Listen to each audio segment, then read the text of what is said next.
I don't know if you can see it, but it's snowing, so while the weather is horrific, let's have a look at what I've got growing and what I've sown in the last few days and how my seedlings are getting on.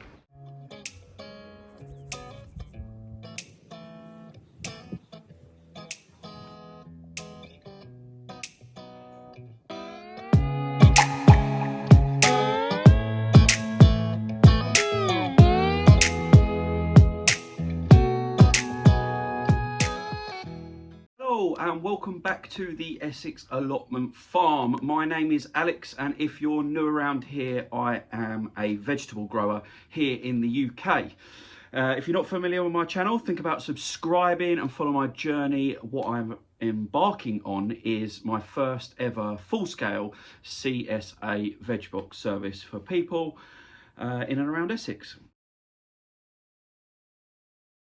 As I said in the intro, this video is going to be a quick look at what I've sown in the last few days, so what is germinating indoors, what I've got under my 2 sets of grow lights in this garage unit that I'm stood in now, and what I've got in some temporary greenhouses down just tucked behind the unit. For anyone that hasn't seen any of my 40 odd vlogs so far in this sort of CSA veg box series, I will quickly explain how it is that I'm going about germinating en masse and how I'm keeping them going this early on in the season. Being a CSA and running a market garden means I'm sowing en masse, and I've got a date for when my season starts, so I know when I've got to have vegetables ready and at what time, so you can work those dates back and sow accordingly. So the first part of the process is obviously germination, and it's way too cold to be germinating outside or in an unheated unit. So I'm using some space in the utility room, which has got the boiler in it, which is naturally nice and warm this time of year, to germinate big seed flats full of seeds like this. So we're going to start off today's video here, and let's have a look at what I've planted in the last couple of days, or what I've sown in the last couple of days in a little bit more detail. And yeah, what I expect to be germinating in the next week. All of these vegetables were sown either the 4th or the 5th, so they've only been going a couple of days. I've got 2 different types of kohlrabi.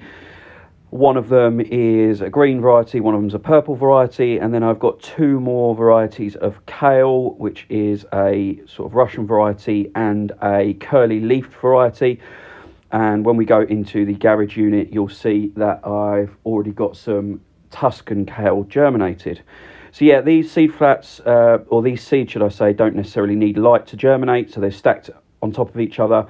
And at the first sign of life and germination, they'll move across to the garage unit where I've got lights and a little bit of heat mat to keep them going in their process. We'll go and have a look at that now. So as I said, once they've germinated and at the very first sign of life, to make sure that they don't get leggy at all, and when they need the light, I'll bring them out here. And I've got just one shelf under this unit here that's got a heat mat underneath it, so they'll spend their first sort of couple of nights on there. The mat only comes on for a few hours overnight, but it just takes the chill off the air. And then yes, I've got this, I'll just walk over here a little bit so you can see it in a bit more detail, but I've got these 2 shelving units full of lights with seeds under them, which is where they'll come next, and they'll live here for a week or so. And then if they're hardy enough plants like spring onions and onions, then they'll go out into an unheated greenhouse even. But let's have a look again in a little bit more detail what I've got under lights here and when these things were germinated. So as I said, I got the complete kale lineup finished in here for the start of the season. This is a black Tuscany, which is a Cavolo Nero type, my favourite.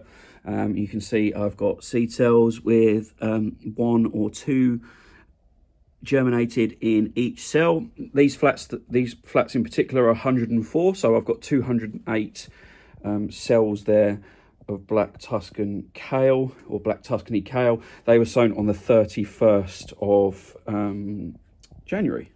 So they're going on nicely, and they'll be moved off of there soon. I've got my first sowing of turnips going under here as well, multi-sown, again in flats 104. You can see, nobody's perfect. I don't know if you can see it on this camera, but I obviously missed this row here when I was sowing. So the rest of it's germinated quite nicely, but that whole row hasn't got anything in it. So I probably missed that row when I was sowing my turnips. That's a purple top variety, and again, or purple top Milan, and again it was sown on the 31st. Down there, they're extremely leggy because I was late bringing them out here, but I've got 3 different types of cabbage all sown on the 18th of January. They've not even got any true leaves yet, but they're sown in 40 cell seed trays, ones like Charles Dowding likes to use. And then on my newest unit over here, we've got some peas that are coming on nicely. Again, all this was germinated indoors in the heat, give it that first boost. So you can see that these are a tiny little bit translucent because they needed the light, but they green up nicely. And I've got some peas in the shed at the farm further along in this process, which I'll stick a picture up to show you how nicely they green up. But these are a Monch 2 variety, I believe, and they were again sown on the 31st, so they're coming on nicely. First sowing of Rocket, Wild Rocket, again in 104 cell seed tray. They're quite fine. I'm not looking, they look quite leggy in that picture, but they're not. They look quite, they're nicely, and again they're under lights, germinated indoors. And another tray of the peas.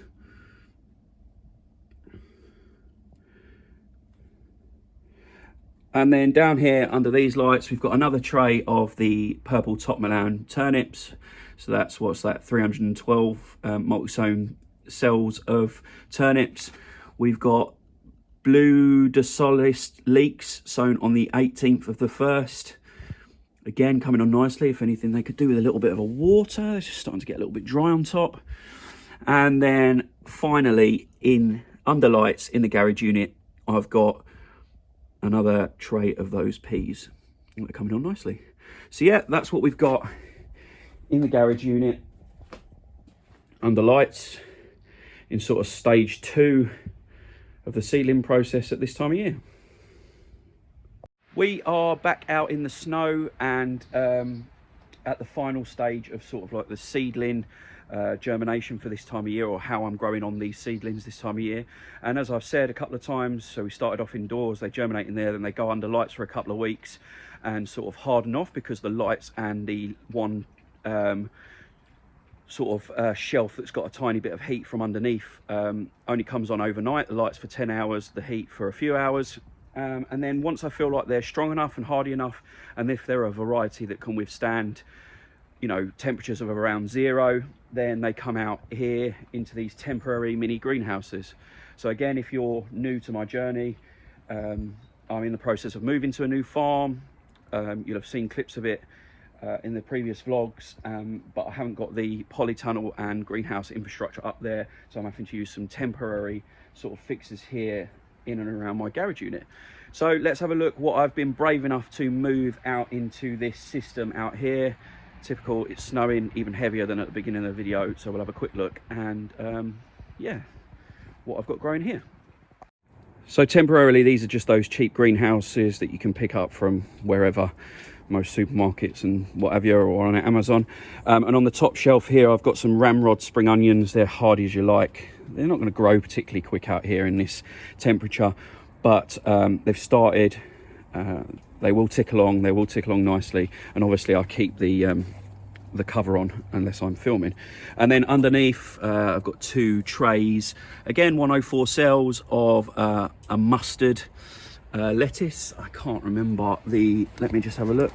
Red Frills, it's called. Red Frills mustard lettuce. Again, germinated indoors, a couple of weeks under the lights, and then they're out here because they're a fairly hardy variety of lettuce. Finally, you'll have seen in a previous video that I created, or started to create, these little cloches that fit nicely over pallets. I'll show you what I've been brave enough to put under here, which is just fleece lined and with the least amount of protection.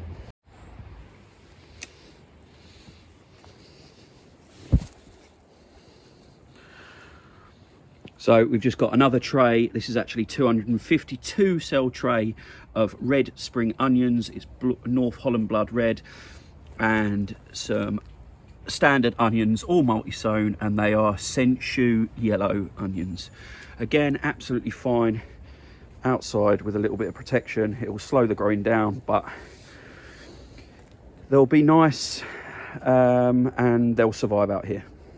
Okay, so I've tucked those back in. As soon as it's snowing and it's particularly cold this week, they'll be fine there. They'll just tick over slowly and nicely. But yeah, that's a quick look and the end of this video.